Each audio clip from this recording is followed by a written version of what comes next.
Hare Krishna. So welcome all of you to this fourth day of our seminar, fourth day of our course. Yesterday we discussed about the science of God, the proof of existence of God. And while discussing about the proof of existence of God, we discussed about how the whole society is divided into atheism, atheistic society and theistic society.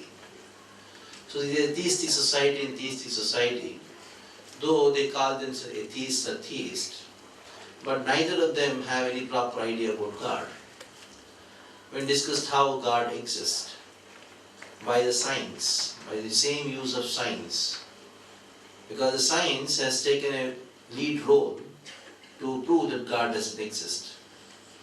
Now yesterday we, by logic, understood how God exists, how by there is something called organization in this world.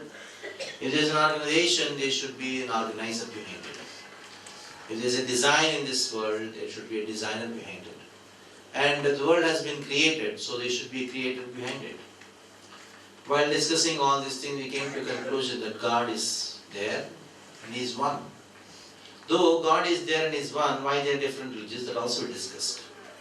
The different religions are there not because of different gods, it is because of different kinds of audience. And for a very mature and advanced audience whose senses are very much under control and think of the benefit of the society, Sanatana Dharma gives the entire understanding of all the religious principles.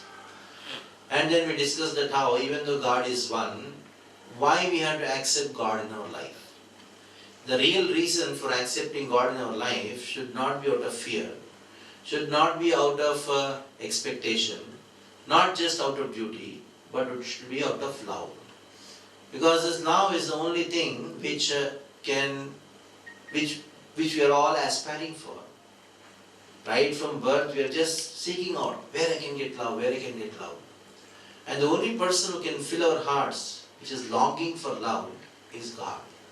And that is the reason we need to accept God in our life. And we discussed about Sanatana Dharma. To love is the nature of the soul. Dharma means nature. So what is the dharma of the soul? It is to love and serve. And what is Sanatana Dharma? The Sanatana Dharma is the eternal religious principle.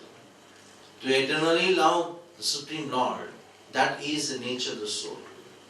And when we forget loving God, then we start loving somebody else. And when we doesn't get satisfied with loving somebody, we go to somebody. We go to somebody. In this way, ultimately, in one sense, if you see, everybody is searching for God only. Everybody. Because they are trying to find out, I love you, oh, you love me. Then after some time you say, no, it's a wrong choice. Let me go to another one. Oh, it's a wrong choice. Let me go to another one. In this way, we go on searching the object of love. And that can only come to a full stop when we come to Krishna, to the Supreme Lord. So then we say that God, we have to love Him. If we have to love God, then we should know who is He. Yesterday we discussed about the definition of God, rather the preliminary definition of God. The preliminary definition of God is that God is Sarva Karana Karanam. Sarva Karanam Karanam means what? He is the cause of all causes. Like if you go on asking, where did you come from? You say, I came from my father. Where did you come? Your father come from his father. Where did his father come from? He came from his father. Where did his father come from? In this way, go on asking, there will be a source from whom all the fathers came. The father of all fathers, the cause of all causes. That is why Lord is defined as a cause of all causes. Sometimes people say, if God created everybody, who created Him? But it is a wrong question, because by definition, God is one who doesn't have a creator by Himself, and He is a creator for everyone. He is a beginning for everyone. He doesn't Himself have any beginning. That is why Anadir Govinda Sarva Karana Karana.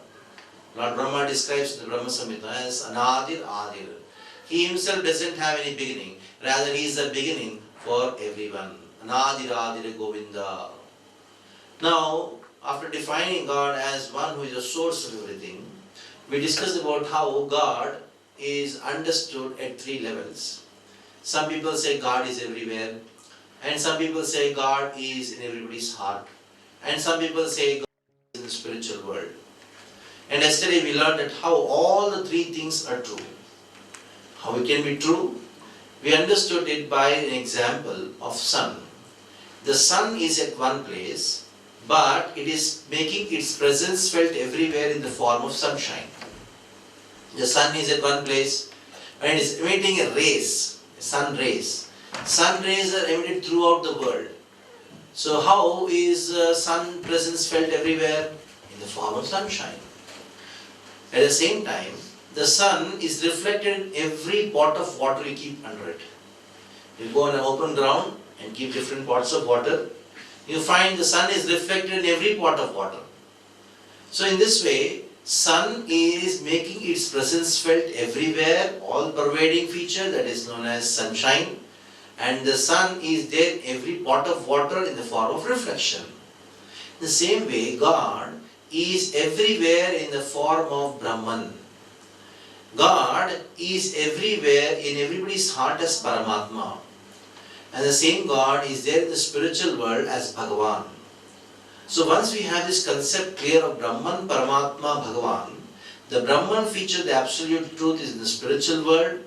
The Brahman expands himself into the Supreme Lord. Bhagavan expands himself into Paramatma in everybody's heart.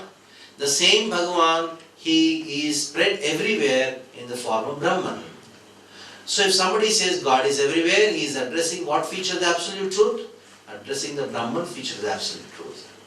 If somebody says God is in everybody's heart, he is referring to what? The Paramatma feature, the absolute truth. But if somebody says God is everywhere, he is right. But there is one problem with it. What is the problem? The problem is that he is not completely right. He is right, at the same time not completely right. Because he doesn't understand that there is a Bhagavan who is there in the spiritual world, who is source of this Brahman. If somebody just knows the sunshine, doesn't know the sun, that means he doesn't have complete knowledge of the sun. Complete knowledge of God is only when you understand who is this Bhagavan. Yesterday we also have this discussion about how God is having a form or God is not having a form. And we came to know that how God has form, at the same time He doesn't have form. Now when you say God doesn't have form, we are referring to what? We are referring to the Brahman feature of the absolute truth. Like the sun has form, but the sunshine doesn't have form. So this material energy of the Lord, the energy of the Lord doesn't have any form. Whereas the Lord Himself, who is energetic, He is having a beautiful form. So some people say, oh, you people, you worship some form, but God doesn't have any form. But actually, when they say God doesn't have any form, they are not wrong, but they are not completely right too. Why? Because they should know that God is formless in the feature of Brahman, and God is having a beautiful form in the form of Bhagavan. So Bhagavan has form, Brahman doesn't have form. Like for example, I lift these kartals. Now who lifted this kartal? I lifted it through my energy. Now I have a form, whereas my energy doesn't have any form. You have a generator, the energetic generator has a form. But the electricity produced by the generator doesn't have any form. It is very simple. There is a big fight going on between people who say God has form and we worship the form in the deity. And some people say, oh, it doesn't have any form. You people are worshipping just stone, God doesn't have any form. But there is no quarrel between them. When they understand Brahman, Paramatma, Bhagavan feature the absolute truth, all the contradictions are harmonized very nicely in absolute truth. So God is having form, at the same time it doesn't have form. But there should be proper understanding behind when we say God doesn't have form. There should be proper understanding when we say God has a form. When people say God has form, we should understand God doesn't have a material form. Because scriptures, they talk about God not having form also. And scriptures talk about God having a form also. And this is a very interesting thing to note, how both are right. Some people say, oh, these are all very confusing statements. Some people take one statement to one extreme, other statement to other extreme, and both fight. And some people say shun off with these two things because it's very confusing. But it is not confusing. Neither we should go to two extremes. We should know how both are right.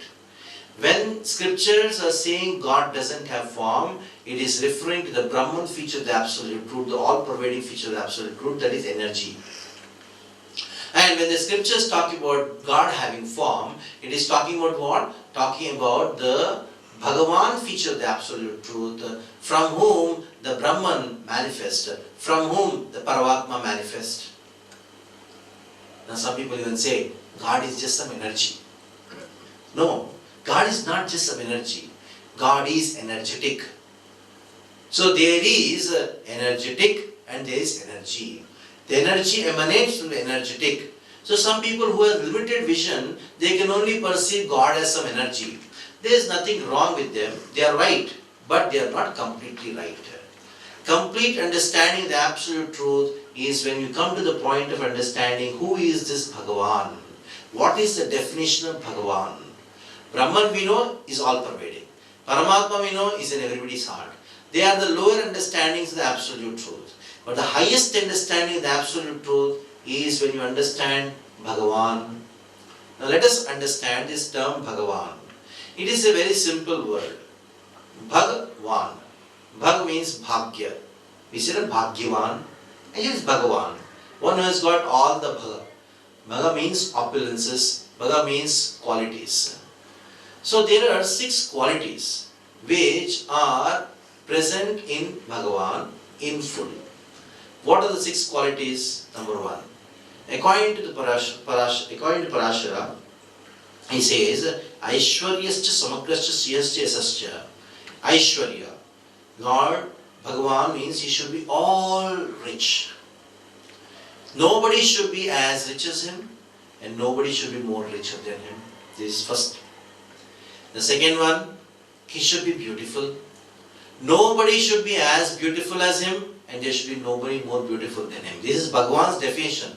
Whoever fits into his definition, they can be called Bhagavan. Number 1 is what? Nobody should be as rich as him, and nobody should be more richer than him. Number 2, nobody should be as beautiful as him, and nobody should be more beautiful than him. The third quality is he should be, Bhagavan means one who is having all knowledge. That means nobody should have as much as knowledge he has, nobody should have more knowledge than him. This is the third quality. The fourth one, strength. He should be all powerful, and he should be all famous, the fifth one. And sixth one is he should be all renounced. So these are the 6 qualities of Bhagavan. Anybody who has these 6 qualities in full, that means natat samasya vyadikastu drishyate. Nobody should be tat samaha, nobody should be equal to him. Nobody tat adhikaha, nobody should be superior to him, more than him in these qualities. But we find in this world, we also have these 6 qualities. But we cannot claim I am all beautiful. Even if you claim that I am all beautiful, okay, you claim I am the most beautifulest person, Miss Universe, you may say. Okay, but the next year, the Miss Universe of the previous year comes and crowns the Miss Universe of this year. Then you'll be shocked to see, was she the Miss Universe of the previous year? 1 year is enough, gone, all the beauty gone. Somebody may say, I am all rich. But how long he can be rich? Some people may have beauty but not riches.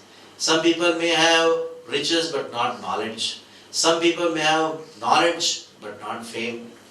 So we want the best of the two worlds. Everything we want best. But it doesn't happen always. Like once it so happened that there was a beauty queen at once upon a time. Her name was Gwarnan Munro. Most of you must be knowing her. And at that time, same time, there was one very intelligent person who was a great author, Bernard Shaw. So both were well known around the world, one for his intelligence, one for beauty. One day, it's a real thing, it's a real story. One day, both of them met in a party. So then Marilyn Monroe came and told Bernard Shaw, Bernard Shaw at the time was quite old and she was quite young. She told Bernard Shaw that I want to marry you. Bernard Shaw was shocked and told, why you want to marry me? You're so beautiful, I'm so ugly, why you want to get married to me? Then she told that when we get married, we can have a child who is as intelligent as you are and as beautiful as I am. Then Bernard Shaw told, very wonderful, but only afraid if the reverse happens. Somebody becomes as intelligent as you are. So we expect the best of the two worlds. It doesn't work like that. You may have one as one thing, you may don't have another thing. But Bhagavan is one who has everything. He possesses everything, including renunciation. This is one very special quality. In spite of Bhagavan being all rich, he is all renounced. In spite of Bhagavan being all beautiful, he is all renounced. We have little bit money, we become so proud about it. Yeah, I am so rich, I am so beautiful, we want to show off. This is the speciality of Bhagavan. That means we don't have renunciation. Whereas Bhagavan is one who in spite of having all beauty, all rich, all strength, all fame, all renunciation, all riches, still he is all renounced. So that is the speciality of Bhagavan. So that means Bhagavan is one who has got these 6 qualities in full. Now, let us see. These qualities are there. What does these qualities imply? Whoever has these qualities imply that there is a personality, and personality implies a person. Actually, a person is recognized through his personality, and a personality is made up of qualities. How you distinguish between two people, two persons? Because two people are different from each other because they are different set of qualities. Naturally, we say, oh, he is a very beautiful person. That means his personality is being recognized through what? Through his qualities. So the more development of qualities happen, the personality also develops and he becomes a better person. So the more rich you are, the more better personality you have, and the more better person you become, more beauty you have, more strength you have. In this way, whoever has the 6 qualities, he has a personality. If he has a personality, he is a person. Now, by definition, Bhagavan is one who has got these 6 qualities. If Bhagavan has these 6 qualities, then he has a personality. If Bhagavan has a personality, then who is Bhagavan? He is a person. As much as you are a person, I am a person, Bhagavan is a person. He is not impersonal. He is not just impersonal light. You are just sitting like that, you go in front of him, he just closes his eyes, you just close your eyes and come back. No. He is a person full of emotions. Like how do you recognize a person? He has emotions. Every person has an emotion, isn't it? So God, Bhagavan, is one who is full of emotions. Like sometimes you find people who come in front of God and then close their eyes. Just imagine. Once it so happened that I was there in the temple chanting my mantras. I was just walking in the temple and chanting my mantras. At the time, one family came. So they just got down from the car, entered the temple. I just casually asked them, I welcomed them and said, so, where are you coming from? They told, we are coming from one place which was very far away from the temple, about 50 kilometers away from the temple. So I was very surprised. Even those who stay next to the temple, they don't come. You came all the way 50 kilometers from that place. Thank you very much. And I called them and they stood in front of Supreme Lord. They stood in front of the deities. As soon as they stood in front of the deities, the elderly person who told me, we came all the way to have darshan. As soon as he came in front of the deities, he closed his eyes. I was just wondering, just now he told, I came to have darshan. And he came all the way 50 kilometers driving. and he just in front of that deity, what is doing? Closing his eyes. It is because the impersonal conception of the Absolute, impersonal conception of the Supreme Lord. Just imagine, your friend comes many kilometers flying and he came to meet you. He knocks the door, you open the door. And then, as soon as you open the door, he closes his eyes. How awkward you feel, isn't it? Why is closing his eyes? If you know that you are his friend, then he should open his eyes, you talk, how are you? There should be some interaction. And then you go and ask that person, you see, why have you closed your eyes? I am meditating. On whom? The Supreme Lord. Right? He's in front of you. Just imagine when your friend closes your eyes, you ask, why have you closed your eyes? I am meditating on you. How bad you feel, isn't it? So you are in front and he is meditating on you. So it is because the impersonal understanding of the absolute truth. God is a person. He is full of emotions. Actually, whatever emotions, what we experience in our life, it is all there just because God has these emotions in perfectness. To give you a small example, I still remember in my childhood I used to stay in the railway colony in Mysore. Every house was quite big and each house had big mango trees. And all the children, we all used to get together and go to one specific house, which was the biggest house in the entire colony. There was a big officer there. And there we used to throw stones and then get the mangoes. In everybody's house, mangoes are like abundant. They are rotting. But still, we all would go to that house and then get the mangoes, and sometimes when you throw the stones, the servants would break the window panes and the old woman would come and shout at us. And we would somehow gather whatever mangoes we could get and then run. And there was some special pleasure of stealing mangoes of somebody's house and eating them, in spite of mangoes rotting in your house. Now tell me, where is this emotion coming from? Where is it coming from? This experience of that emotion, originally it is present in God, that is why we have it. Originally it is present in Him. Even emotions like this, you name emotion. Everything, whatever we experience in this world, it is just because God has the experience in perfectness. The only difference is, the emotions what we experience in this world is only a perverted reflection. That's the reason. That is the only difference. But originally, all the emotions are present in perfectness. Raso Vaisaha. Akhila Rasamrita Murtihi. That is how the scriptures describe. That God is completely filled with emotions. As much as you like to play. Why? God doesn't like to play or what?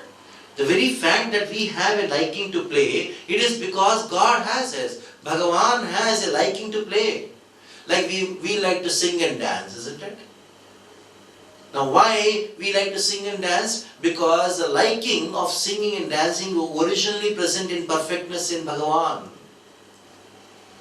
Isn't it? So it shows that Bhagavan is a person. He is not impersonal. Let us come back to our original discussion. Bhagavan is one who has got the 6 qualities in full. Now, let us discuss one more point about the qualities. What do we do with these qualities? With these qualities, what we do? We attract. Whoever has these qualities more, they become more attractive. If somebody is more rich, they become more attractive. Somebody is more beautiful, they become very attractive. Like the film stars, they are very beautiful. So that is why they attract many people. Somebody is very knowledgeable, they become very attractive. Somebody is very renounced. Some people are very much renounced, they also become very attractive. So actually, every quality in itself has an attractive feature in it. The more we possess these qualities, the more attractive we become. That is why, to the extent we have these qualities, to that extent we become attractive. Now Bhagavan has been defined as what? As one who is having all the qualities in full. If he has all the qualities in full, By definition, Bhagavan means one who has all the qualities in full. If qualities attract, then Bhagavan is what? All attractive. Because qualities attract. Now we have this much of beauty, this much attractive. God has all beauty, so He is all attractive. God has all strength, He is all attractive. God has all famous, He is all famous, that is why He is all attractive. Now in this world we also try to become attractive by trying to become famous, trying to become beautiful. But God naturally, Bhagavan means one who has all the 6 qualities in full. So by definition, Bhagavan is all attractive. Now, what is that one word in Sanskrit which means all attractive? Bhagavan is all attractive. And what is that one word in Sanskrit which means all attractive? Krishna. Krishna. Karshayati. Krishbuvachaka shabdaha. Karshayati means, if you see, the English word is also having a similar sound. Attraction. Krishna. Can you sign some similar sound? And even the Hindi word akarshan. Karshayati. Krish dhatu. From the Krish dhatu, everything comes. That is why Krishna means all attractive and Bhagavan is all attractive. Then who is Bhagavan? Krishnastu Bhagavan Swayam. By simple definition, if you say with the word Bhagavan can only be used to Krishna and nobody else. Because by definition, Bhagavan means all attractive. All attractive means Krishna. So Bhagavan is Krishna. If A equal to B, B equal to C and A equal to C. It is simple mathematics, simple logic. That is why Srimad Bhagavatam says, Krishnastu Bhagavan Swayam. These words are used in Srimad Bhagavatam to explain that the word Bhagavan can only be used in context with Krishna and nobody else other than Bhagavat Shabdam Ekashrayamaha. Ekashrayamaha means the Bhagavat Shabda, the word Bhagavan can only be used to Krishna and nobody else. So some people may say, oh, you people are from ISKCON, that is why you say Krishna is Bhagavan. If you go to some other satsang, they say somebody is Bhagavan. If you go to some other place, they say Bhagavan. But why do you believe somebody? Why do you believe me also? Let us talk about Bhagavad Gita. In Bhagavad Gita, in every page, what is written whenever Krishna speaks? Shri Bhagavan Uvacha. That itself is a proof. Krishna spoke Gita and it is written Bhagavan Uvacha. Then who is Bhagavan? Krishna is Bhagavan. Srimad Bhagavatam says, Lord Brahma says in Brahma Samhita, Ishwaraha Paramaha Krishna. There may be many controllers, but Parameshwara is Krishna. All the scriptures, they are talking about establishing Krishna as the Supreme Personality of Godhead. Now, we discussed how Krishna is supreme by saying that how he is the source of everything, Sarva Karana Karanam. Not only is he supreme, but he is a person. Sometimes people think God is impersonal because he is supreme. Just because Krishna is supreme, that doesn't make him impersonal. Rather, supremacy of Krishna is not a disqualification for him to be a person. He is a supreme, he is not only just supreme, he is a supreme person. Now, let us see, when Krishna appeared, when he did pastimes, he showed that he is Bhagavan. How he showed? He manifested all the opulences, the 6 qualities. The first quality, as we discussed, is Aishwarya, riches. In Dwaraka, Krishna had 16,108 wives. We know one itself is so difficult. And for each wife, he had a palace. And all the servants and all the wives were completely satisfied. And they used to wear 10 saris a day, cherry saris a day, and they would not wear the same sari once worn. Just imagine, 16,108 into 10, then every day. Just imagine. In the whole world, everything belongs to Krishna. He showed his opulence and he's all rich. And next is beauty. The gopis criticize Brahma. They say, what kind of creator you are? You don't know how to create because you have created the winking of the eyes. When we wink our eyes at that time, at that split of the second, we are not able to drink the beauty of Krishna. He is Madana Mohana. The entire beauty put together of this world put together is that of a god of love, Cupid's beauty.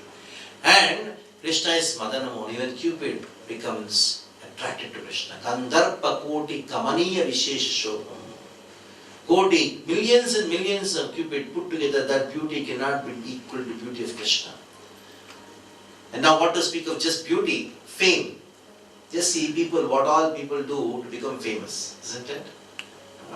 They try to somehow get the attention of people. For that they do all kinds of things.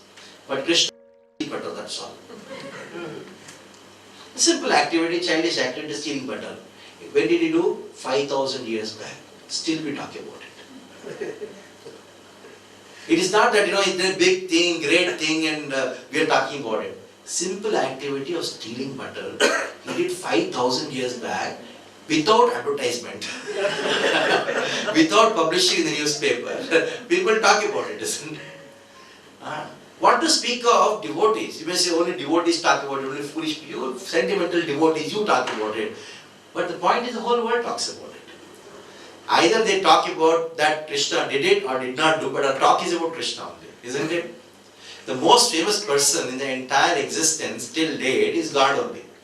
Because those who accept him, those who are devotees, they talk about him anyhow. Those who are not devotees, they also talk that he doesn't exist. Ultimately, talk is about whom? It is him only, na? So that is the most famous person. And most strength, 7-year-old boy, Krishna. He lifted Govardhan for 7 days and 7 nights with a little finger. And how did he lift it? Playfully lifted it. Not like our weight lifters. They are doing all kinds of things and they wait for a few seconds and then drop it. And they make so many sounds, like that, and put it down. But not only that, when Krishna lifted the Govardhan, it was not that the muscles were coming out. See, he is Saumya Babu. His whole body was as soft as butter. It was very soft. It is Komalangam. Full whole body is Komala. Very soft. It is not that he has got some 6 abs or something like that.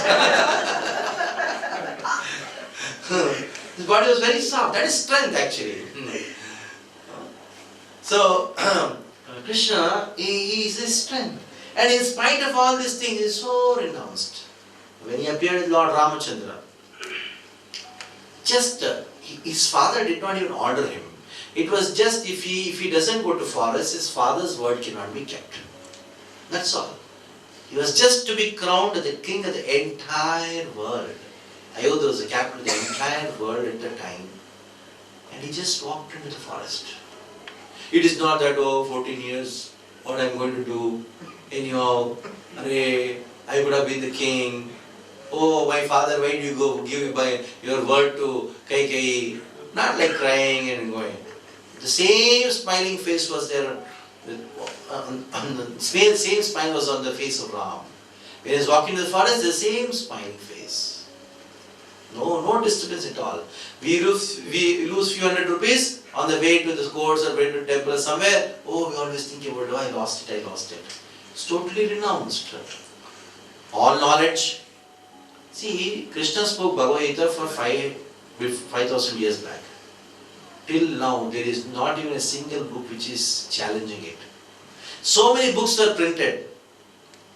Nobody talks about it now. After a few years, if at all they are lucky, it will be few years. Just few months, they have forgotten. Nobody talks about it. Since 5,000 years back, since 5,000 years, this Bhagavad Gita has been the guiding source for thousands and thousands and millions of people in the world, and still it continues to be. Can there be any better book of knowledge than this? And Krishna spoke, so is the most knowledgeable person. Not only that, Krishna says, Vedam samajitani vartamanani charjana vishyamish bhutani mam tu idandaschana. He says, I know the past, present and future of every living entity, everyone. That is the knowledge of Krishna. And he proved to the world when he appeared that he has all the 6 opulences, and that shows Krishnastu Bhagavan Swayam. Especially when you speak this particular subject of establishing Krishna, Supreme Lord Bhagavan, especially when you speak it in front of the Indian audience, they always think, Prabhuji, till yesterday the courts were very nice, but this I cannot accept. Because I have been worshipping so many people, Durga, Shiva. Why are you telling only Krishna is God? Who are they? This is not good. You should see everybody equally. Everybody equally you should see. This is not good. This really not acceptable. So this thing, it is very difficult for the Indian audience to accept. So generally, once we understand Krishna's Supreme Personality of Godhead, we should know that how many gods are there? How many gods are there? One. How many Bhagavans are there? One. Now how many Devi Devatas are there? There are 33 crore. There are two understandings of it. I'll talk about it later. That means there are 33 crore. There are so many. That shows that there is a distinction between Bhagavan and the demigods or the Devi Devatas. The Devi Devatas are who they are actually subservient to the Supreme Lord, subservient to Bhagavan. Though we know this, but it becomes very difficult for us to accept. Because of our condition, because of our ignorance. Everybody knows that there is one Bhagavan and there are many Devatas. So, we should try to know the distinction between Bhagavan and the Devatas. Of course, we cannot talk about all 33 crore of them. We will talk about few who are very prominent, and especially Navratri is happening. Generally, always I talk about Ganesh first. Since Navratri is happening, we will talk about Durga first. So Durga, who is Durga? So she is very famous, and especially as soon as we hear about Durga, we go and ask, we have a list. I want this, I want this, I want this, Durga Devi, please give me. That is why people worship Durga a lot. So let us understand who is Durga and what is her connection with Krishna. It is said in the Brahma Samhita that Durga Devi, she is the potency of Krishna. Srishti Sthiti Pralaya Sadhana Shakti Reka Chayai Vayasya Bhuvanan Vivarti Durga Ichchanu Rupam Abhyasya Cheshtate Sa Govinda Madi Purusham Tamaham Pachami. Lord Brahma, he says in the Brahma Samhita that Srishti Sthiti Pralaya Sadhana Shakti Reka. One, Durga is one who takes care of creation, maintenance and destruction at a particular level, and she is Shakti Reka. She is Shakti. She is Shakti of Krishna. What kind of Shakti of Krishna? She is a shadow potency of Krishna. Chayaiva yasya bhuvanani vibarti Durga. And now, what does she do? Ichchanurupam yasya cheshtate sa. Her cheshta, her activities are exactly according to the Ichcha of Krishna, according to the desire of Krishna. Now, you have many forms of Durga. We have Navadurga, Navalakshmi, so many things. But there is one special form of Durga, you must be knowing about it. She is exactly sitting in the Himalayas, in the top of India. Who is she? Vaishnavi, Vaishnavi Devi. You must have heard about it, isn't it? So who is she, Vaishnavi? She is a form of Durga. And what is one of the names of Durga? Is Vaishnavi. And what is the meaning of Vaishnava? A devotee of Vishnu. So if Durga is Vaishnavi, who is she? A devotee of Vishnu. By her name itself you can understand that she is a devotee of Vishnu. She is a devotee of Krishna. By her name itself. She is not some independent goddess. She is Chaya potency of Krishna. She is such a qualified person that Krishna has appointed her to take care of the entire material world. Entire material world is taken care by her like a mother. And what does a mother do? Mother takes care of the child very nicely. She nourishes the child. Whatever the child requires, she gives. At the same time, what does a mother do? Isn't it? Gives beatings also. Both she does. And that is why Durga, we say Ma, Ma, at the same time she has a Trishul also. Isn't it? So, you say Ma, Ma, at the same time she has a Trishul. And what does Trishul indicate? Adhyatmik kleshas, adhibhautik kleshas, and the Devaka kleshas. The misery is given by other living entities onto us. That is known as adhibhautik kleshas. Adhyatmik kleshas, the misery is because of our own body and mind. And sometimes you are alone, still everything is first class. Air conditioner is there, everything is there, but you feel frustrated. No cause, just because of your body and mind you are frustrated. And sometimes others give you trouble, like the living entities and mosquitoes and some people around you, they give you trouble, the adhibhautik kleshas. And ultimately there is adhidaiva, tsunami comes, and earthquake comes, and adhidaiva, because they are designed with the demigods. So these Trishula, the 3 points indicate these 3 kinds of miseries. She is giving miseries. You may say, why Durga is giving miseries to me? For that I'll tell you a small story. It's a real thing. Many years back, if you really remember, in Gujarat, in Bhuj, there was a big earthquake. Some of you must be remembering, some of you might not be knowing it. Huge earthquake. Then from our temple, because our temple has mostly Gujarati congregation, so our ISKCON leaders, they requested to send Gujarati congregation speakers and to go there and give lectures. And a team of doctors and nurses, they went. And our one more team of cooking staff went, about 500 devotees went there. Then what happened, there was one doctor's team who were taking care of the wounded people. And there was one team who were cooking usually and different things they are feeding. And there was one team who were doing kirtan and giving lectures. So it was a grand success, even though many organizations came for food relief and medical relief. But this was something unique, because everything is gone. Now even though they are treated, they require some entertainment or this, they require to hear something. Because they are so emotionally depressed. No medicines can cure their emotional depression. No amount of food can clear their emotional depression. It was only spiritual knowledge can do. That is why the local people there, the government, they became very happy, because people, though there were many organizations trying to give some physical aid and all, but ISKCON programs became very successful. And once, it so happened that I had gone only for 2 days because I was very busy, and there one devotee was giving lecture in Gujarati.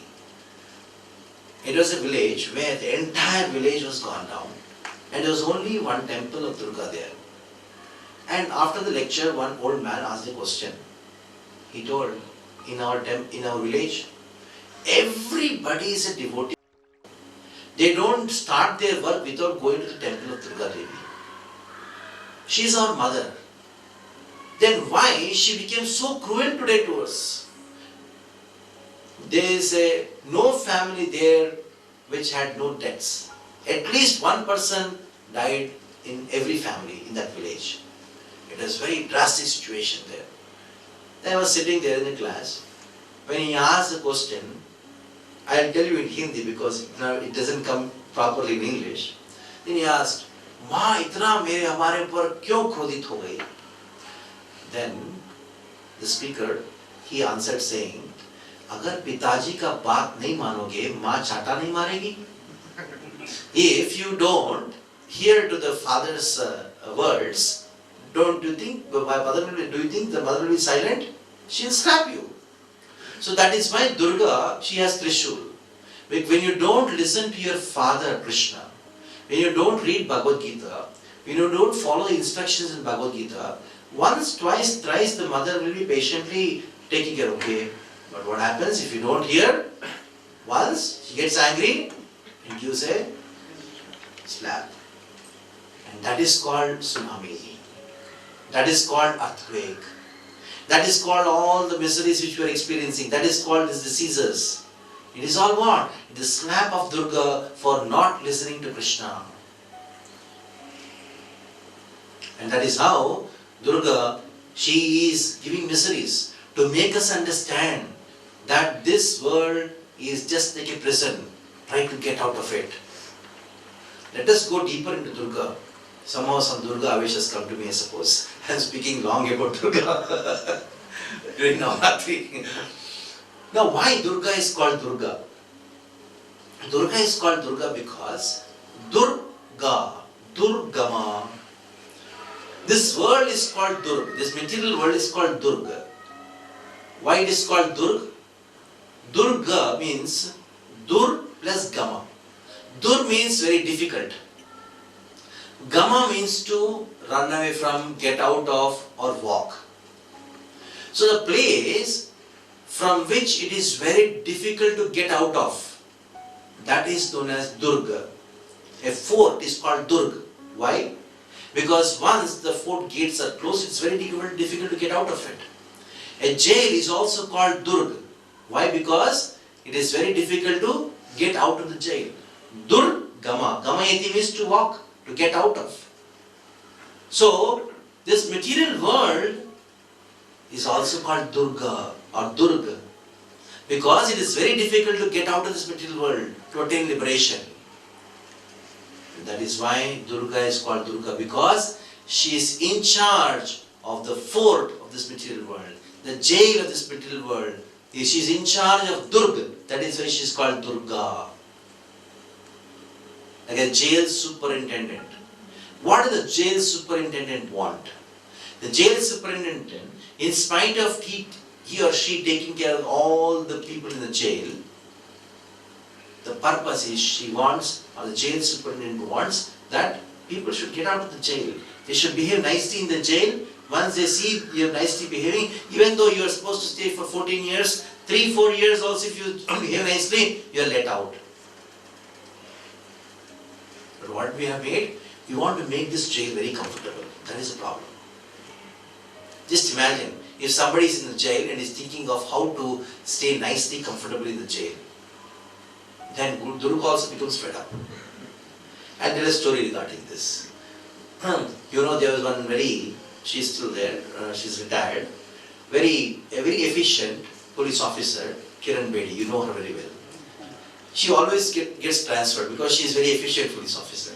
No politician wants her. So ultimately they gave her in charge of Tihar jail.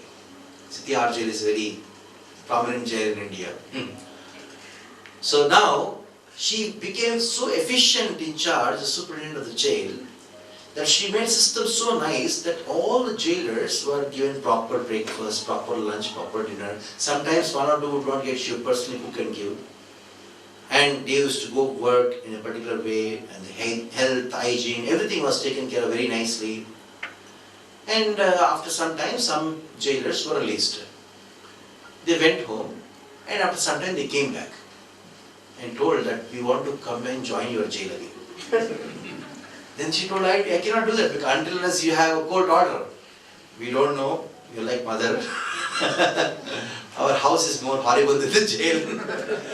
Because then the government had a big problem. People don't want to go to the jail. Because she made the jail so nice. Nobody wants to get out of it. It is foolishness. Though you make this jail comfortable, but you're not free. Isn't it? So that is what Durga wants, that we all should get out of this world. If you remember the very first day, I spoke about two kinds of knowledge in the Vedas. One is how to live in this world, and the other is how to get out. And Durga wants us to get out of this world by taking shelter of Krishna. So that is what is her desire. So now we spoke enough about Durga, now we'll talk about Ganesha. And you know, Ganesha is the first person whom we are supposed to talk about. Let us talk about Ganesha. Vinayaka, Ganesha. Who is he? Lord Brahma, in Brahma Samhita, he talks about Ganesha. He says, Yat pada pallavegam vinidhaya kumbha dvandve pradamasmayes ganadi raja vignan vihantu manavasya jagatrayasya govindamadi purusham tamaham bhajami. He says, Vijnān vihant manavat jagatrayasya. In all the three words, people who want to do material progress, Ganesha is the one who removes obstacles. That is why he is known as Vigneshwara. And now what is he doing? Yatpada pallava yugam vinidhaya kumbha. His kumbha, his head, vinidhaya, is keeping it down. Where? At the feet of Krishna. He is bowing down at the feet of Krishna. Yatpada pallava yugam vinidhaya kumbha dvandve pranamasmaye sa ganadi raja. He is ganadi raja. Now let us see and understand the form of Ganesha. It's a very unique form, isn't it? And he has got a human body and elephant head. So actually Ganesha, how he appeared is a nice description. There are many scriptures talk different descriptions, but I am talking about a description of the present Ganesha. The present Ganesha, his appearance happened like this. One day Parvati was alone and she wanted a baby boy who would be like very beautiful and would take care of the house when Shiva is not in his house. So from his body she took Chandan and made a beautiful form, beautiful baby. And he was a young boy, not a baby kind of person, young boy made and then gave life. And he was very powerful and she gave all the strength to him. And she told him, I am going to take bath, don't allow anybody inside. So Ganesha stood outside the house and Parvati is inside. By the time Lord Shiva came inside, Ganesha stopped him, you cannot go inside. Oh, Shiva told, what is this? Who are you to not allow me inside my own house? I don't know who you are. My mother has ordered me not to allow anybody. Then Lord Shiva told, your mother, who is she? It's my house. Okay, even if you consider my wife Parvati to be your mother, I am my husband, I can go any time. Ganesha told, no, there's a big fight. Ganesha told, if you want to really go, fight with me and then go, defeat me and then go. Lord Shiva and Ganesha picked up a fight. And the fight was so severe that Lord Shiva was thinking, oh, he's as powerful as I am. And he finished off all his astras. And Ganesha also was fighting so powerfully. Then Lord Shiva, he told Ganesha, I am very pleased, my dear son. You are like my son, you are so powerful. Allow me inside. Whatever blessing you want, you can take from me. Ganesha told, stop all these talks, fight with me. Then Lord Shiva became very angry and told, you know this Trishula? I don't know so many things. You want to fight? You throw anything, I will throw another astra to you. Then Shiva became very angry and threw his Trishula and Ganesha head got cut off. By the time Parvati came and she saw, oh, you killed your own son, and she started crying. Just knowing. Wife starts crying, then what happens to the husband? And Shiva was like, he was not knowing what to do now. He's going out of the house, inside the house, and by the time the Bhutaganas came, they were also jumping up and down. And Lord Shiva told, do something. The Bhutaganas told, okay, don't worry, we'll go. So they started, Shiva told, whomever you find, the first living entity, cut off their head and drink. It's emergency now. So now Bhutaganas started walking went to the northern direction. And in Kailash, they went to start going towards northern direction. So there they found what? No. That is what people think. They found elephant. It's actually not elephant. They found a Vinayaka Yoni. Like you have Yaksha, Gandharvas, Kinnaras, Kimpurusas. They are a little bit higher than human beings. In the little bit range, little higher range than human beings, there are some Yoni called Vinayaka Yoni. There are millions and millions of Vinayakas. They have human body and elephant head. That is how they look like. So at that time, the Vinayakas about to leave the body. They about to die. At that time, they cut the head of Vinayaka, one of the Vinayakas, and brought and then kept it on Ganesha's head. Now Ganesha got elephant head. Now when Ganesha got elephant head, everybody was very happy. And Ganesha was the most happiest person. Why? Because there is a form of Vishnu called Vishwakshena, who is the presiding deity of Ganesha. Ganesha is there, but above Ganesha, in the Vaikuntha, there is a special form of Krishna called Vishwakshena, who has elephant head. So Ganesha became very happy. Oh, I got the same form as much as my Supreme Lord has. And not only that, this Ganesha has got one more thing. He's got Ekadanta. Only one tooth is there, not the other one. Why? Regarding this, many stories are there in the Puranas. But the present Ganesha, you may say, what is this present Ganesha, Prabhu? Because every time Indra changes, the post of Ganesh also changes. Ganesha is a post, and at present, one special person is occupying the post. He is a liberated soul.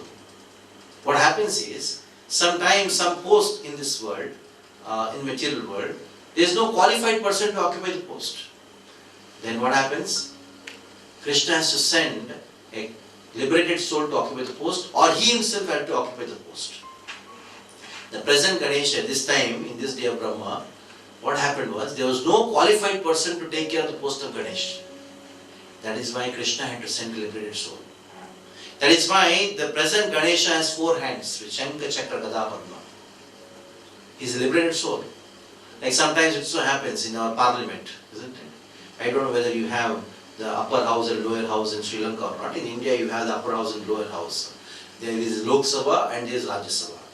It is good that Rajagopalachari created this upper house called the Rajya Sabha, where all the intelligent people are put there. But generally people are fools, and fools will elect whom? Fools only. And all the ministries, all can be given, but especially the defense, the finance, and the foreign affairs at least. These 3 things cannot be given to them.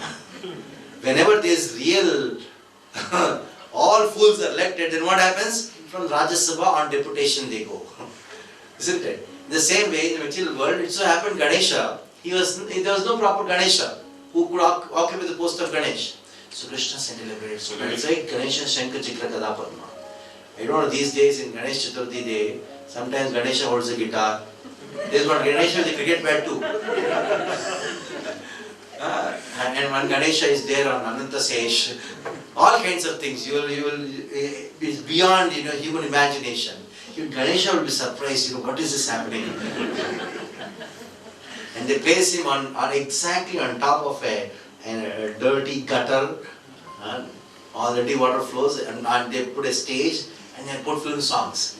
And they say, Ganapati Bappa, Moria. Ganesha would think, what is this going on? I will not stay there. Except Ganesh, all the ghosts are there. Shiva's followers are definitely there. Because they like all these things. Something very wonderful. Ganesha will never be there. So anyhow, on the name of religion, so many things are happening. Let us come back to a point. Ganesha, Ekatanta.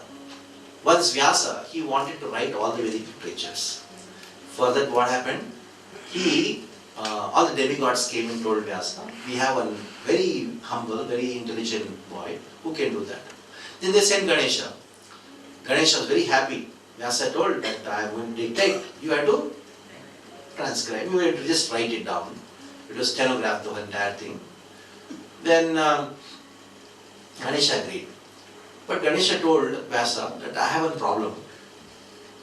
Whatever I do with some condition. Vyasa told, what is the condition? You should dictate to me constantly, without stoppage. Even for a breath you should not take, you should not break. I will write constantly. Yes, even for a split second, even for breathing, if you stop, that will be the end of Mahabharata. Just imagine, if Mahabharata ends with Draupadi being disrobed, Krishna not coming, then who will become a devotee of Krishna? So then it's like, Vyasa told, no problem. Vyasa told, even I have a condition. What was the condition? Vyasa told Ganesha, the condition is, I would speak a verse, you can write down the verse only when you understood it. Ganesha told, okay. So Vyasa was coining a verse and Ganesha took some time to understand. Then only he can write, isn't it? By the time Vyasa would take the breath and then could continue. Now the whole agreement happened. Then now Ganesha was so enthusiastic to write about Krishna. And he did not want to waste time to search out where is the pen.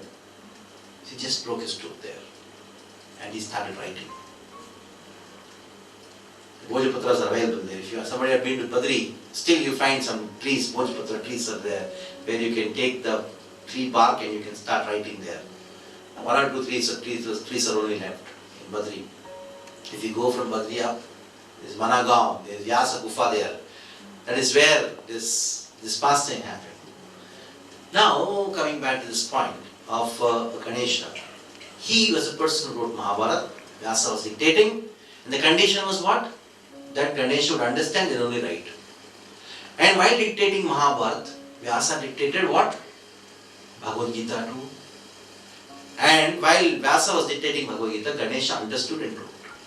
For whom? He wrote it for us. And what we say? Oh Ganesha, eat this modak. Ganesha is thinking, have you read Gita? I wrote Gita to you, and you don't read it, and just eat modak. What? Wow! I am not interested in modak. I am interested in you reading Bhagavad Gita. If somebody really wants to worship Ganesh, first they have to read Bhagavad Gita. Ganesh wrote Bhagavad Gita for you. Now, Durga Ganesh is all, we'll talk about Lord Shiva now. Isn't it? Lord Shiva. I heard so much about Lord Shiva as soon as I came to Sri Lanka. Oh, here a lot of Shivites are there. Some devotees started speaking. But who is Lord Shiva? Lord Shiva is Vaishnavanam Yatha Shambhu, the greatest of the devotees of Krishna. That is why wherever you have a Krishna temple, Vishnu temple, there will be a Shiva temple. Why? Because Lord Shiva is such a great devotee of Lord Vishnu that he is constantly chanting. He is having a japamala in his hand. Whom is he chanting? What is he chanting? He is chanting the name of Ram. Actually, daily Lord Shiva chants Vishnu Sahasranam. One day Parvati came and asked Lord Shiva, what is this you are chanting? It's so long. I also want to learn, but give me something very short and sweet. Ata kena upayena laguna. She says, laguna. Laguna means something very simple. Because I am a woman, I cannot pronounce this long shlokas, so long. Simple. Tell something simple for my deliverance. Then, the famous words were spoken by Lord Shiva. Shri Ram Ram Rameti Rame Rame Manorame Sahasranam Tattulyam Ram Nam Varanane Sahasranam Tattulyam Ram Nam Varanane. Oh Varanane, beautiful face Parvati. This Ram Nam, the name of Ram, is equal to 1,000 names of Vishnu. And why Ram is called Ram? Because Yogino Ramatenante, one who gives pleasure to the mind of the yogis, that is why he is called Ram. Ram gives pleasure, that is why you should chant the name of Ram. That is enough. If you don't have to chant all 1,000 names of Vishnu, just chant Ram, that's enough. Who is telling it? Lord Shiva to Parvati. Now, what more proof is required that Lord Shiva wants everybody to chant the name of Ram. Everybody, Lord Shiva is actually a personality who is the best speaker of Bhagavatam. Wherever glorification of Krishna is there will be definitely an input of Lord Shiva there. The procedure of worship of Lord Krishna has been described by Lord Shiva in the Pancharatri scriptures. Everywhere, wherever description of glorification of the Lord is there, Lord Shiva's input will be there. What is happening in Kailash? Constantly Lord Shiva is singing the glories of the Lord. Kartikeya is dancing and Ganesha is playing mridanga and dancing. That is why we say Natti Ganapati. What is he dancing for? He is dancing, Lord Shiva is chanting and with tears rolling through his eyes, and Parvati is in ecstasy seeing all these things, and Kartikeya is playing Kartal and Ganesha is playing mridanga. An ideal family. See, an ideal family. This is what it is. Lord Shiva is showing to the entire world how a family should be. One son is playing mridanga, the husband is singing in ecstasy, the wife is also seeing all these people and she is stunned. So this is how Lord Shiva conducts life in Kailash. He is constantly chanting the names of Krishna. So much can be spoken about Lord Shiva, but we are running out of time. So we will talk something about now Brahma himself. Brahma has been described in about himself in Brahma Samhita. Lord Brahma says, He says, Bhasvan Natashma Sakalesh Nijesh Teja Swiyam Kiet Prakadeti Tadvadatra Brahma Yesh Jagatanda Vidana Karta Govindamadi Purusham Tamaham Bhajami. Brahma says, I am like a diamond. And I am shining in front of everyone as I am the creator. What does a diamond do? It takes light from somewhere else and shines in front of everyone. That is what Brahma says, oh Lord. Everybody says I am the creator, Brahma the creator, but actually originally you are the creator. And I am receiving all light from you and shining in front of everyone as if I am the creator. Many people say Brahma is a creator. Actually Brahma is only a secondary creator. And he is a devotee of Krishna. And we belong to the Brahma Madhva Gaudiya Sampradaya. And we are actually worshipping Brahma as our guru. He is a spiritual master. He is not an independent God by himself. And he, in Brahma Samhita, in all the scriptures, he says, especially in Brahma Samhita, he says, Govindam Adipurusham Tamaham Bhajami. Govinda is Adipurusham. So Brahma is also a devotee of Krishna. So though we say creation, Brahma is a creator, Brahma is only a secondary creator. How is called secondary creator? Like you, for example, you have a shirt. The shirt is created by the tailor. But what will the tailor create if he doesn't have the cloth? The weaver becomes the primary creator and the tailor becomes the secondary creator. So the ingredients of creation were originally created by Vishnu. And then using those ingredients as a mason does, Brahma created this creation. So that is why Brahma is only a secondary creator, not primary creator. Like that, we can discuss so much about Brahma. We should understand Brahma is actually a devotee of Krishna. And now we'll talk about Surya, that is sun god. Sun god has been described by Brahma himself. He says Surya is nothing but none other than the eyes of Krishna. Yet chakshuresh savita sakragrahanam raja samasta suramurti ashesha tejaha swayam kit prakadit ashesha tejaha. He has got ashesha teja, unlimited teja. And where is this teja coming from? Just by drawing one ray from the effulgence of Krishna, sun is glowing up the entire universe. And yasyagnya brahmati samvrata kala chakro. Daily the sun is rising in the east and setting in the west. By doing so, what's happening? Or one day he is being stolen. Harati.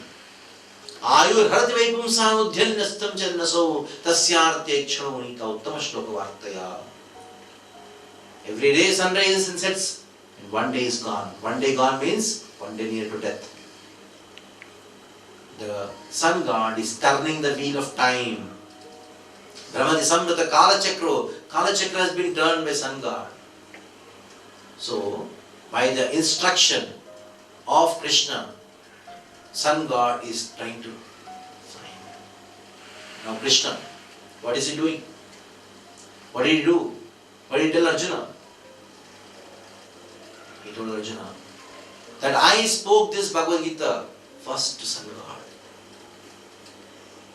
First, this knowledge of Bhagavad Gita was spoken to sun god many millions years back. Imam vivasvate yugam proktavan aham viyam vivasvan manvepaham urvikshvatve bravit. So, sun god is a disciple of Krishna. So in this way, we find not only these 5 prominent demigods whom we discussed, all the demigods, all the Devi Devatas, they are all helping Krishna in administrating this world. Like you have the Prime Minister and many ministers who are managing different departments. That one person is Krishna, under whom all the demigods, they conduct their activities. Now, after hearing this, you may ask a question. How should we relate to the demigods? What we should do to them? I've been worshipping them for so many years. What we should do? Now comes a very important point. Worship should be only to Krishna, and others should be respected. That is why the Vishnu Puran says, Vishwureva sadaradhya saradeva ishwareshwara itare brahmarudraya navigniya kadachana. Vishnureva Sadaradhyaha. Only Vishnu, Krishna, is the only object of worship. Worship is only for him and nobody else. At the same time, Navigniha Kadachana. Never disrespect the demigods because they are devotees of Krishna. They are very advanced devotees of Krishna. They are actually appointed by Krishna to administer and take care of certain departments in this world.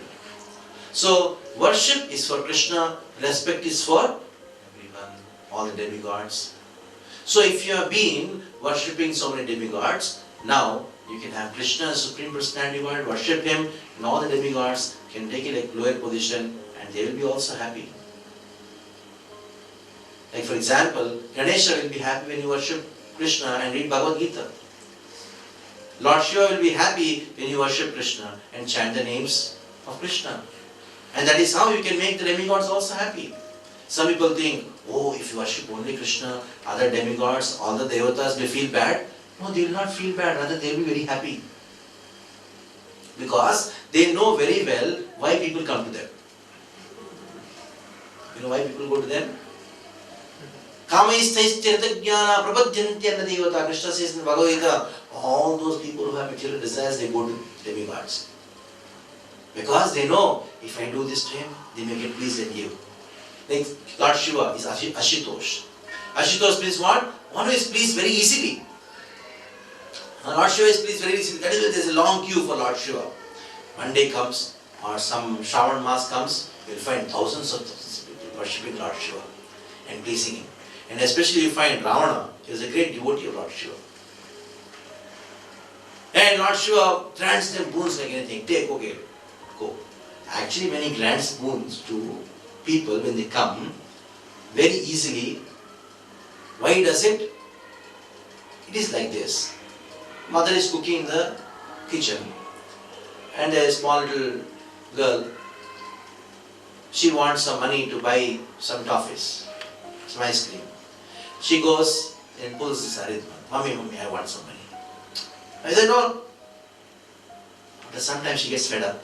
Okay, take it last. Actually, Lord Shiva is chanting, Ram, Ram, Ram, Ram. And somebody comes and says, Shivaji, give me something, give me something. Take it last, take. It is not that he is giving very happily. And this person, oh, Lord Shiva is very much pleased. Actually, he is frustrated.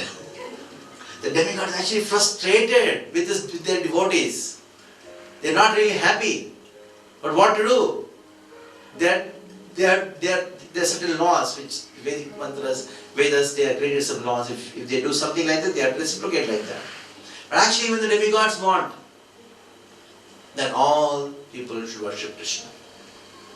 That is what the real desire of all the demigods. The real desire of Ganesha. The real desire of everyone. Now, some people say, Oji, can we worship demigods? Because we have been doing so many years, what we should do? If you really want to worship them, pray to them. Pray to Ganesha. Remove all the obstacles in the path of my devotion. Pray to Durga. Like gopis pray to goddess Durga, Katyayani. Give Krishna as our husband. And you can pray to Lord Shiva. The amount of devotion, what you have to Krishna, similar devotion, please give it to me. You can pray. You can worship like that. These demigods are like this. They don't want to satisfy material desires for the devotees, but they are forced to. But Krishna is somebody like this. If you go and approach Krishna, even though you have material desires, even if you go have material desires, if you go and approach Krishna, what happens? Krishna will fulfill those material desires which are not an obstruction for your spiritual progress. Like a child goes to the father. He asks, Papa, I want a textbook, I want this, I want this, I want chocolate, I want this, and I want cigarettes. What does the father do? He takes, oh, textbook, why not notebook? Why only one? I'll give you two. Chocolates, half kg, no, 200 grams only. Cigarettes, no way. But if the child goes to a shopkeeper and gives the list and gives the money, even though the shopkeeper doesn't want to give to the child, what? He is forced to give. That is why it is best to approach Krishna, because he is our eternal Father. Even if you have material desires, approach Krishna, no problem. Akama sarvakamo va mokshakamo udardhi tivrena bhakti yogena yajetam purusham param. Worship Krishna with great enthusiasm.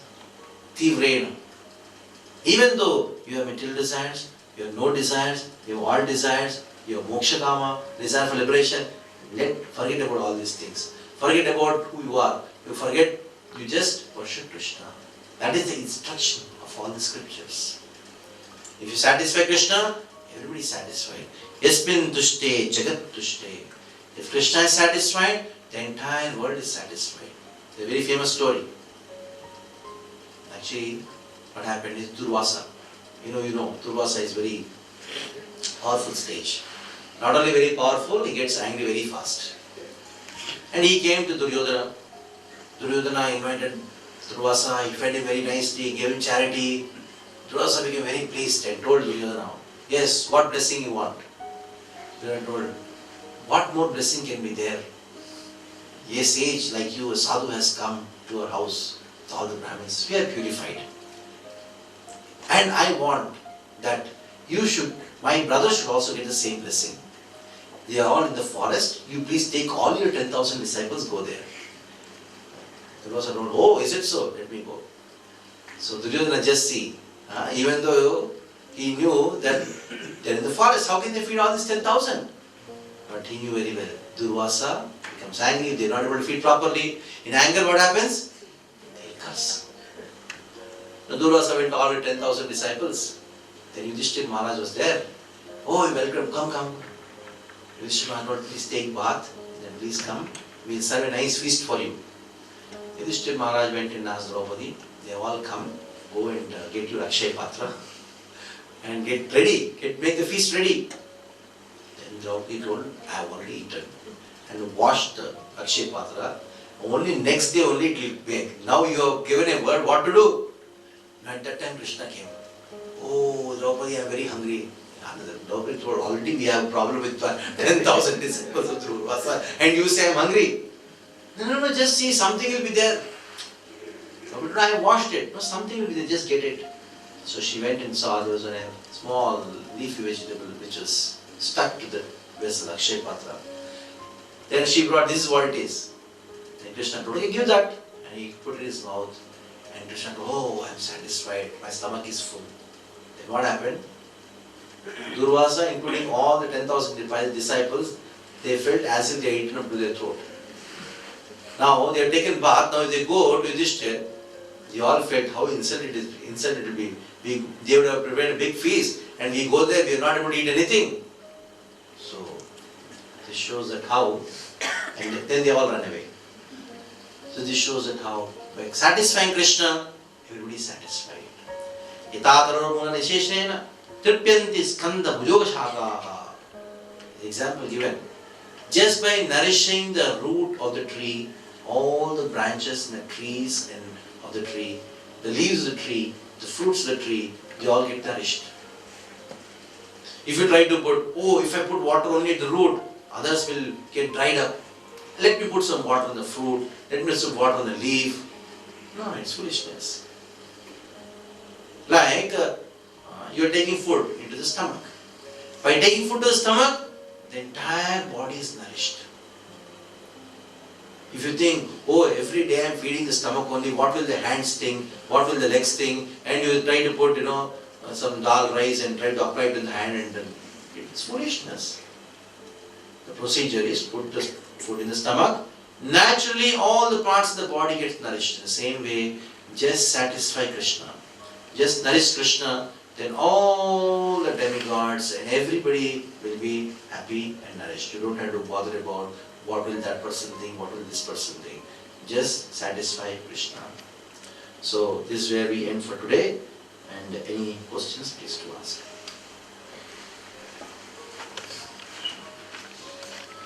Yes. Thanks for the very nice explanation. I have a question regarding the demigods and certain well-known sages who have worshipped demigods and whom we have known as liberated souls. Yeah. So when you said these demigods are forced to grant the materialistic needs of people, Yeah. so I was a little bit confused when I think about Sri Ramana Maharishi. Yes. He was known to have just a loincloth for the entire life, so he was Yeah. praying to Arunachala. Yeah. And Sri Ramakrishna Paramahansa, he was a beloved devotee of Durga. Yeah. So what was the concept behind that? I was a little bit confused to understand that completely. Because they weren't behind materialistic things, they were also known as liberated souls. They were close to the demigods. Yeah. So I'll talk about both of them a little bit and give some idea about what they are. As far as Ramana Maharshi is concerned, I was not knowing much about him. Recently, I had been to Tirunamalaya, the place, and stayed there for a day, and I purchased some books and read about him, a little bit about him. So, from my understanding about what I got about his life and books, there, Arunachala, he worships Lord Shiva. Arunachala is a place of Lord Shiva, where Lord Shiva manifested the Jyotirlinga for the first time. Now, Lord Shiva's worshippers are three kinds. That is what scriptures talk about. One, worshippers of Lord Shiva are those who have a concept of impersonal understanding of Lord Shiva. They don't consider Lord Shiva to be a person, they consider it to be some kind of light, etc., etc. The second kind of worshippers of Lord Shiva are those who are having some material desires. They just go for desires.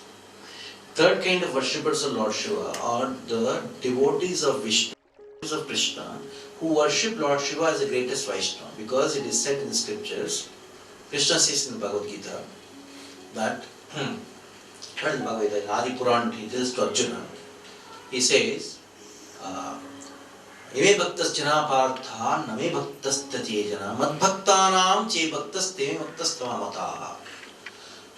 My dear Arjuna, those who are my devotees actually are not my devotees. Those who are the devotees of my devotees, they are my devotees.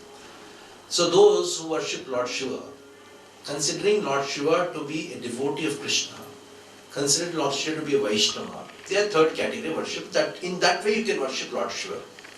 Like we also fast on Navratri, on Shivaratri, and worship Lord Shiva. And what is our understanding? Lord Shiva is the greatest Vaishnava. Now Ramana Maharshi comes into the category of worshipping Lord Shiva in the impersonal feature. So that is what.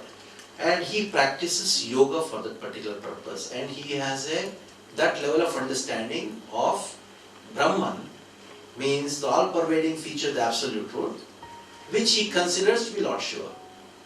So we cannot consider Ramana Maharshi to be a devotee of Krishna, but definitely he has achieved some level of self-realization. We cannot say he has a realization of Bhagavan feature, the absolute truth. He has a Brahman feature of the absolute truth has been realized by him. So definitely he has got a lot of powers and renunciation. And here we should understand, having lot of powers and renunciation is not the symptom of advancement, is not the only two symptoms of advancement in self-realization. The real symptom of advancement in self-realization is how much you have love for Krishna. Ultimately, the nature of the soul is not renunciation. The nature of the soul is not some mystic powers. The nature of the soul is love, as we discussed. So definitely they are advanced in that particular field. When you talk about Ramakrishna Paramahamsa, he is an upasaka of Durga. And he himself has no he has not spoken any philosophy as such. But he preached to people that just worship Durga. And she will take care of everything, all your needs. So we say Ramakrishna Paramahamsa is upasaka of Durga. And there is no real philosophical lectures he has given or Siddhanta he has spoken anywhere. He has generally given some moral instructions and he just gave upasana of Durga, that's all. So There is no much elaborate description about it. There are some stories, some moral stories, etc. That's all. So in this way we can talk something about both of them. But as far as Bhagavad Gita is concerned, Krishna says, Man mana bhava mad bhakto madhyaji maham namaskuru. You always think of me, become my devotee, worship me. This is what Krishna has told. And we are supposed to follow this thing. That's what I can talk about. Anyone? Yes? Thanks for the enlightenment. One question which I would like to get more clarity on. The different incarnations of Krishna. Yes. And because in India, I think if you come to South, we have Lord Venkateshwara, which they say is an incarnation of Krishna in some Yes. form. And my second question is, I frequently go to this Tirupati. Yeah. I see many people taking a vow and giving donations, lot of donations to Lord Venkateshwara. Yeah. And you were telling about the materialistic things are taken there by the demigods. But there also we take a vow saying that if you give me this, I will give you this. Yeah. So this is all the Yes. sometimes not, Yeah. we can't comprehend. So I'll talk about Tirupati. So basic question is about Tirupati Balaji, isn't it? It's a long story about it, but just in a shortcut I'll say. Tirupati Balaji is known as Venkateshwara. Veng means sin. Kata means one who cuts. This word cut came from Sanskrit only. So one who cuts all the sins, all the miseries, Venkata. Now, many people go to him. It's actually Krishna. Venkateshwara Tirupati Balaji is Krishna. But what kind of Krishna? He is Balakrishna. But he is not Balakrishna as Bala. He is Balaji. Ji means like son, respectful. How can a Bala, a son, be Ji? So here comes the mood. The mood in which Balaji is present, Srinivasa or Venkateshwara is there, is known as Gaurava Vatsalya. Gaurava Vatsalya means there is motherly affection. At the same time, there is an understanding that this person is absolute truth. This person is a supreme Lord. Like Yashoda, Krishna showed universal form in the mouth. Krishna killed Putra in front of Yashoda. Yashoda said, "This is not my kid only." Though Krishna is showing so much of opulence, so much of power, but Yashoda's devotion for Krishna, his affection for Krishna, is so high and pure, and it is Kevala Vatsalya, that her mood is not disturbed. So there, Lord Venkateshwara is standing like a child, or a young man rather, in front of Bahula Devi, manifesting this mood. So he is actually manifesting the mood of Vatsalya there. But many people go to him, expecting, I'll put some money there, and I'll get this much money. And it is true, it happens also in many cases. Many cases it happens. As I have told, that akamaha sarvakamo va mokshakamo daradhi tivrena bhakti yogena ijetam purusham. Not everybody in this world is desireless. Everybody has some desire or other. That is why this verse is spoken.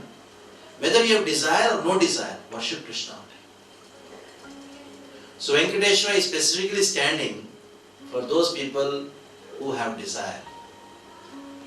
And at the same time, those who have only desire to serve him also. So every deity has a particular mood. Lord Balaji has this particular mood. When people worship Balaji with lot of desires, two things happen. Their desires also get fulfilled. And not only their desires get fulfilled, their desires also get vanquished. This doesn't happen to demigods. When people go with desires to demigods, what happens? Their desires may be fulfilled, but the desires will not be extinguished. But with Venkateshwara, this happens. You go with a particular desire and he will fulfill them and extinguishes them both. That is the speciality of Lord Venkateshwara. Of course, there are so many features which can be spoken, but this is what I can tell you at present now. So, any more questions? Yes. I have a couple of clarifications. Yeah. One, how did this definition of male orientation come in? So we spoke about 6 qualities defining. Yeah. How did the definition of a male orientation come in? Male orientation means? So we refer to that Supreme Lord as He. So, Male orientation. Yes. Yeah. That's question number 1. Question number 2, during your discourse today, so there were a couple of references where we spoke about Krishna being 5,000 years before. Yes. And then that's how he spoke about the Bhagavad Gita.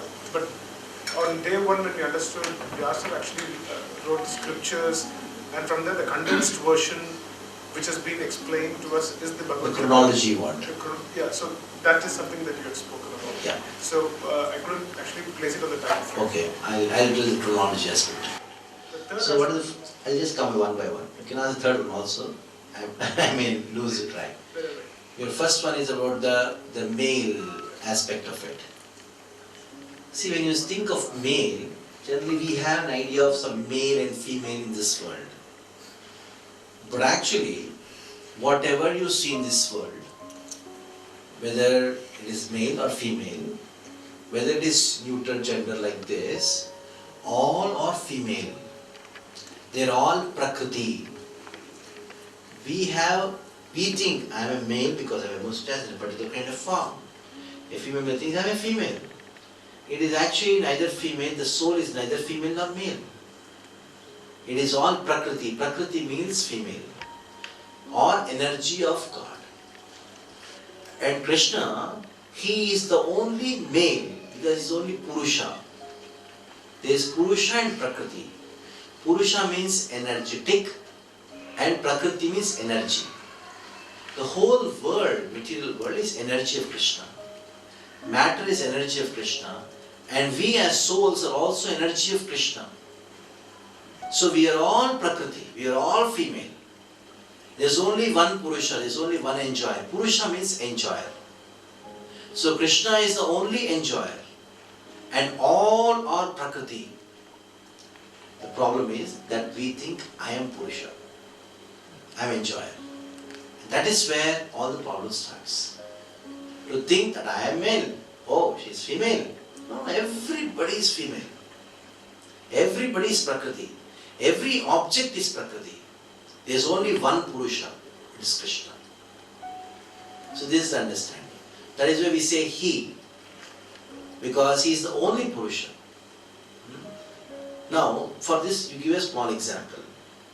Lord Ramachandra was passing through Dandakaranya.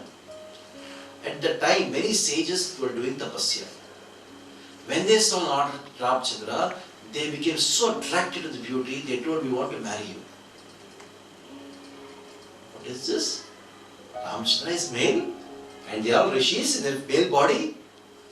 But these rishis had madhurya towards the Supreme Lord. So, this is a very confusing aspect in Ramayana. That itself is a proof that just having a male body doesn't mean you're a male. The only male is Krishna, the Supreme Lord. That is why he addresses he. Now your second question is about the chronology of Bhagavad Gita. Now, how Vyasa wrote it. I just used the word 5,000 years back. What happened is, Vyasa, Mahabharata was the later writings of Vyasa. The last work of Vyasa was Srimad. And before that he had written the Vedanta Sutras, and before that he had written the Mahabharata. So, this happened after the entire Mahabharata got over. How it is like this? Mahabharata is a writing of Vyasa, but this writing of Vyasa he did based on the conversation between Janmejaya and Vaishampayana. That is why if you have heard Vishnu Sahasranam, it says Vaishampayana Vacha, it comes.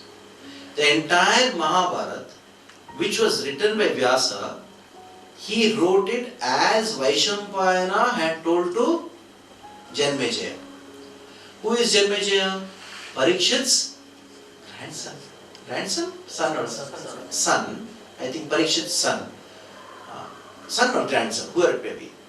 So it is already after the entire Mahabharata war got over. After Parikshit, this conversation happened between Janmejaya and Vaishampayana. And that was recorded by Vyasa. When you say 5,000, 100, 200 years span, it had happened. Isn't it? So it is not just exactly before or after or something like that. So this is the idea. Your third question. Third question is, I understand that Krishna in Mahabharata is an incarnation of the Supreme Power. It's my understanding, right? The Supreme Power. Okay. As I told in today's class, some people have some idea that God is some power, some energy. Isn't it? The Supreme Lord. Yeah, supreme power, supreme energy. But we discussed, energy is never independent. Energy, behind every energy there is energetic. So, to see God as our supreme energy only, it is limited understanding of God. The ultimate understanding of God is to understand that there is some person who possesses that energy. Isn't it? So, Krishna is a person who possesses that supreme energy. He is a possessor of that energy. So, in the Mahabharata Krishna, he personally appeared. And all the energies were under his control. That is how we should understand. Any more questions? Yes. I would request you to speak about Lord Vishnu. I knew some question would come. Intentionally I leave this subject for questions. Especially in South India, we have this thing. When we talk about incarnation, they say there is one Vishnu. He comes as Varaha, goes back. Vatsya, he goes back. Urma, he goes back. He comes as Narasimha, he goes back. And just the same. So he considered Vishnu took 10 incarnations. But this is a general understanding. But actually, who is Vishnu? Which Vishnu are we referring to? There are 3 Vishnus. Karanodakshi Vishnu, Garbhodakshi Vishnu, Kshirodakshi Vishnu. Not only that, these 3 Vishnus, their purpose is creation of this world. Now, the real meaning of Vishnu is Vishati Naha iti Vishnu. The person who cannot be stopped entering anywhere. That means who is all pervading. Is Rama not all pervading? Narasimha not all pervading? So, every Vishnu Tattva is addressed as Vishnu. It is just like we are all humans, isn't it? In the same way, Rama, Narasimha, they are all addressed as Vishnu. But in reality, Krishna is the source of all incarnations. What is the proof? We all know there is something called Dashavatara Stotra. You must have seen Dashavatara Stotra being played on the Bharatanatyam stage. In the Dashavatara Stotra, you will find that in every stanza, Keshavadrita, Meena Sharira, Jai Jagadish Hare. Keshavadrita, Kurma Sharira, Jai Jagadish Hare. Keshavadrita, Narahari Rupa, Jai Jagadish Hare. Keshavadrita, Rama Sharira, Jai Jagadish Hare. Keshavadrita, Haladar Rupa, Jai Jagadish Hare. Keshavadrita, Dashavida Rupa, Jai Jagadish. Who is that Keshava? Krishna. And more surprisingly, in the less of 10 incarnations, in the list of 10 incarnations, Krishna's name is not there. Krishna's name is not there in the 10 incarnations list. In some places and some temples you may see, but Krishna's name is not there in the list of 10 incarnations. Jayadeva Goswami is the authority for it. Why Krishna's name is not in the 10 incarnations? Because it's not just incarnation, he's incarnator. Though he is incarnator and all the incarnations, still all are same. The example is that of during Deepavali time what we do, we keep all the lamps in one line. Take one lamp and light all the lamps and keep the lamp next to the lamp. You find all look the same, isn't it? Yes, all are same. Tattva, all are same. But there is one lamp which lit all the lamp. That is Krishna. So there is no difference between Krishna and Rama. There is no difference between Krishna and Narasimha. But still, Krishna is considered to be the incarnator and all are incarnations. They are all on the same platform. You can worship Narasimha and Vamana. You can worship Kurma. You can worship any of the incarnations. They are all the same.